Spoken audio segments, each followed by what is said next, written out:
منصور بن معتمر نے بیان کیا، ان سے ابراہیم نخعی نے، ان سے علقمہ نے، اور ان سے ابن مسعود رضی اللہ عنہ نے کہ نبی کریم صلی اللہ علیہ وسلم نے انہیں ظہر کی نماز پڑھائی اور نماز میں کوئی چیز زیادہ یا کم کر دی۔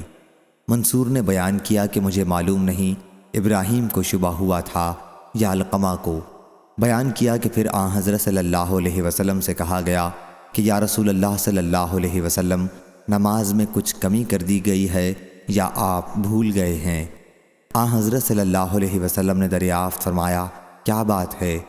لوگوں نے کہا کہ آپ نے اس طرح نماز پڑھائی ہے۔ بیان کیا کہ پھر آن حضرت صلی اللہ علیہ وسلم نے ان کے ساتھ 2 سجدے سہو کے کیے اور فرمایا، یہ 2 سجدے اس شخص کے لیے ہیں جسے یقین نہ ہو کہ اس نے اپنی نماز میں کمی یا زیادتی کر دی ہے۔